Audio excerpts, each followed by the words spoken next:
Hello, everybody. Good afternoon. Thank you so much for joining Sandra P's Gen Extra. As you can see, Sandra P is free to move about the cabin, but that doesn't mean I still did not want to get my Salt Lake City ladies review out. Hope everybody's well. I had a very long day. Started out, the flight was at 7:05, so I was up and out by around 5 o'clock, a little before 5 a.m. So I am on the West Coast. We are waiting to set sail. So I want to get this out before they start making all these announcements and stuff. Muster should be done. I do mine as soon as I get on. But I am aboard the beautiful Carnival Firenze. I apologize. I uploaded to show the cabin. I had a guaranteed interior and ended up with a last minute upgrade. So it's an ocean view. It has a bathtub in here. It's pretty nice. It's cute.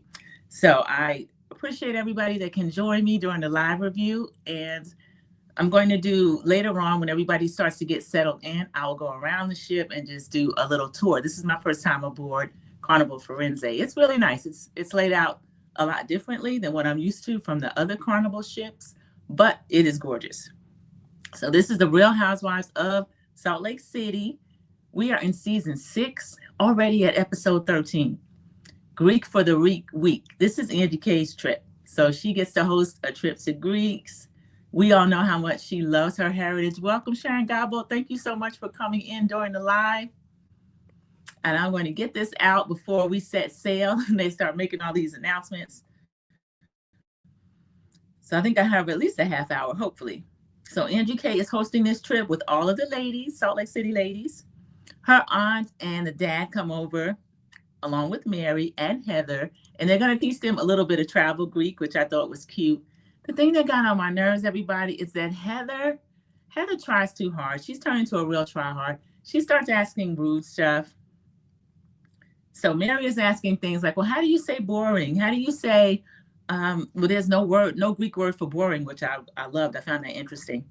How do you say no manners? And Lisa, and Lisa was not there.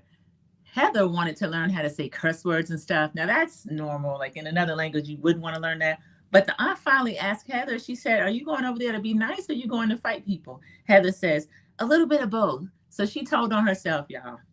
Heather needs to stop that. We get to watch John watch Lisa pack. Lisa has gone by Gucci and gotten a ton of stuff from Gucci. She said, I know Gucci is Italian, but it seems kind of Greek to me. John is long suffering, I'll tell you that. But they are a cute couple to me. I like when they interact with each other. Heather annoyed me this episode too. I don't know what it is. I think she thinks it is cute or she's trying extra hard, but she really got on my nerves. And then the dad is 90 something. So why do you want this man telling you how to say rude stuff or how to curse people out in his native tongue? It fell flat. So they finally get there. They flew something like 14 hours or 24 hours. I know they had a layover because that's going to come up later. Heather is telling us that she would not turn down a Greek god. She's speaking about the movie. She said, I won't turn down Harry Hamlin. Now, don't talk about the husbands. Y'all know who Harry Hamlin is. He's not just an actor. He happens to be married to Lisa Rinna. So somebody tell Rinna, because she does not play about Harry Hamlin. Lisa has a confessional saying, being friends with Angie, she is all Greeked out. We know Angie is really proud of her heritage, which I think it's cute, but Lisa is trip. And Electra too. One time Electra said, don't make that your personality. And they seem to get tired of it, but I think it's kind of cute. So Lisa says she hopes after this trip, she won't have to hear too much more about Greek. That was a little bit rude. So the ladies get into the Sprinter van. They don't know that the Aegean Sea is where they are. They keep calling it the Mediterranean. They're trying to compare it to when they were in Canaan. Nothing that they're saying geographically makes sense, and production keeps actually calling them out. Hi, thank you so much. I appreciate it. Ace Legend, welcome in. So Whitney is saying she's not holding a grudge against Bronwyn, but clearly she is not for Bronwyn bringing back secrets to the group. Now, we knew this. This was Bronwyn's sophomore season, but I kind of peeped this about Bronwyn during her first season. And I did start out liking her, but she's getting a little bit on my nerves because she does do this. She's one of those run tell that type friends, and you have to have a certain amount of discretion with your friends. That's the captain, y'all. Excuse me. Let me hold. On behalf of my officer, staff, and crew, it is my pleasure to welcome you on board. I wonder if I can pause. Priority, I want to remind everyone about the importance of knowing what to do when an emergency. The muster station. Some people have not gone yet, y'all. Mustering process before selling time. I want to thank those who have already completed this important step. If you have to, please go there now. In a short while, your cruise director Keegan will be conducting the mandatory safety briefing for the cast and those all of you. Pause, I don't think, y'all. Pay close attention to the important information you're about to hear. Thank you, and I look forward to seeing you this cruise. And again, I think he kept it short. Thank you. For during this holiday season. Okay, thank you. So Whitney, this is like the self muster. They have it on your TV, and then you do go to the actual area where you know you're supposed to bring a vest with you, but not just during the muster. They like sign you off that you went in. They just scan it for you. So I apologize for that. Captain's getting everybody together for our own safety. So we are still the ladies are in Greece. They are in the Sprinter. Whitney has told us she doesn't have a grudge against Bronwyn, but she does, or she would not have mentioned it. They arrive at this gorgeous restaurant. It has been a very long day of travel. What I liked is they didn't have to get there and try to order food and all this kind of stuff. Angie and the restaurant owner or director, whomever he was, they had already had salads. They had their sangria, everything they would want on the table. So the ladies could just get there and eat. The waiter greeted them. He was really handsome. He was speaking to them, welcoming them. I thought that was really great. So Angie is saying her parents were born in Greece, and she considers the friends that she's bringing on this trip some of her good friends. So Brittany is asking about, what are these tacos? The man just said they were quesadilla, but we know how Brittany is. Lisa's eating. Production showing her drop food out of her mouth for some reason. Angie tells us that she got the iPads removed. Evidently, she had bags under her eyes, and there's a procedure to get that done. So we get a confessional from Bronwyn, who's kind of making fun of that. Well, I'm not going to have that done. I'm just going to have the bags under my eyes. And it comes up about Botox. The restaurant was beautiful. I loved it. Botox was brought up, and Heather was a little bit self-conscious about it. I think people should get done whatever they want, because if you've been a watcher since season 1, Heather is a different woman. Heather Gay looks completely and totally different, which is fine, but she's kind of letting it go to her head. And to me, her head doesn't even match her body.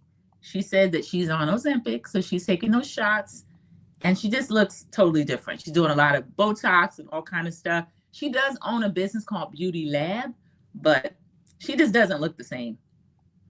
So she got offended. And then Angie K says, I'm not trying to be offensive. Everybody should get whatever they want done. Meredith said the same thing.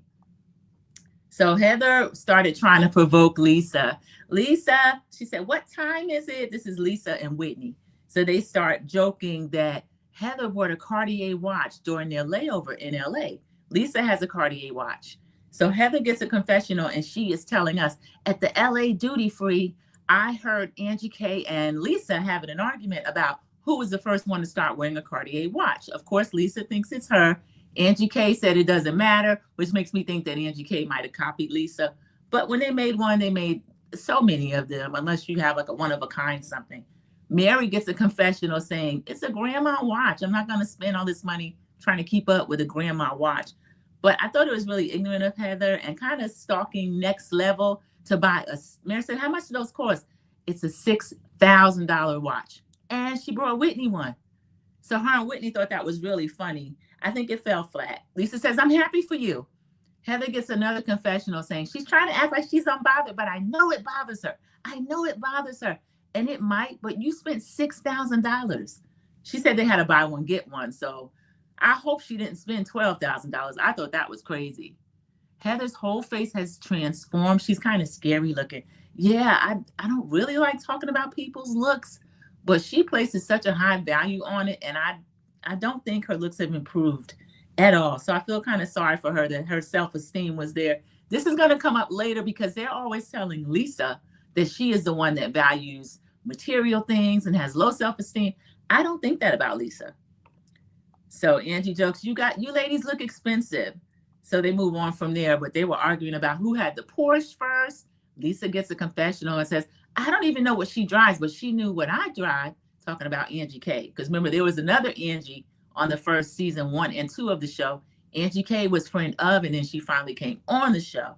Now she's finally sent her snowflake. And I like Angie K, and I love her and Mary's friendship, but there's not a lot going on there. So I'm happy she's hosting this trip. Heather. Let's see, Lisa. Okay, Lisa, they didn't show this argument. They're doing this a lot on this franchise. I'm not crazy about it. Uh-oh, here go the captain again. We will now be providing you with a mandatory safety briefing. We kindly ask everyone to pay attention to this very important safety briefing. Yeah, I don't know how long this is going to be. I'm going to have to come back. I don't want to keep... all guest services, I bar apologize. services, and food services if I can will hold be out temporarily suspended as of right now. We will now demonstrate the emergency signal consisting of 7 or more short blasts. I will come back and pick up from here, y'all. Thank you for joining Sandra Pigeon Extra, because they're going to start those safety beeps. If you are sensitive to loud noises or you have small children with you,